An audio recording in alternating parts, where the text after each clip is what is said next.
From hardcore reality of Israeli politics to fantasy, at least for some, for others, a way to manage anger. For all, it's about the competition, an international event in which participants battle it out in medieval style. I-24 News web journalist and photographer Jesse Sutton was there.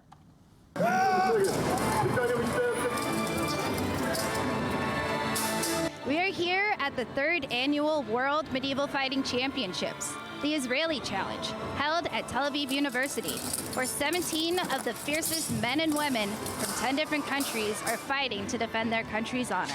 The competition features combatants decked out with 14th century armor and weaponry, such as swords and axes. The knights use a combination of techniques, from mixed martial arts, fencing, and Krav Maga, among others. Hits to the back of the head, neck, back of the knee, groin, eyes, and feet are against the rules. But everything else goes. Each fight consists of 3 2-minute rounds, with 1 minute of rest in between. At times, the fighting is so intense that not even the ring can contain the fighters. Various events are held in different countries around the world throughout the year. Members of the Israeli team have fought in events in the Ukraine, Austria, the Czech Republic, and more. Israeli fighter Ira Rogozovsky explains how this type of fighting has evolved through history and how she was introduced to it. I started fighting around 3 years ago. I was hitchhiking in Poland and a knight talked to me. He told me about this sport and contacted me with a team of Israel. So here I am today. From historical point of view, it was not a sport. It was like way of life. You was going to crusade, killing people or dying by yourself. But now when it's become a sport and the Women League is growing every year.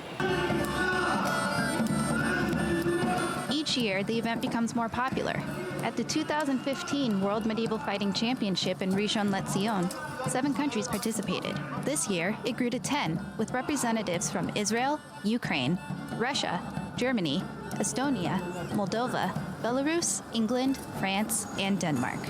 Pavel Zhunid, who represented England and won the lightweight category, tells I-24 News how the sport is growing in popularity. I think people are interested in some different martial art where you can see not only blood and piece of meat, where you can see something beautiful like armor, for example. When you see some roots with your culture, with your past. The event is not only something that appeals to fighters. There's an entire community of artisans, history buffs, costume designers, and musicians that enjoy delving back in time. Many of the participants design and make their own clothing for the events by hand. In the audience, you can find everyone from sports fans to live-action role players to families who brought their children for a day of history and fantasy. Asked about representing Israel in the world of fighting, Ira says she couldn't be prouder. I'm really proud to fight for Israel, in Israel and abroad. I wear blue and white, I have Magen David on myself, and I feel that I represent in my country in the best way I could.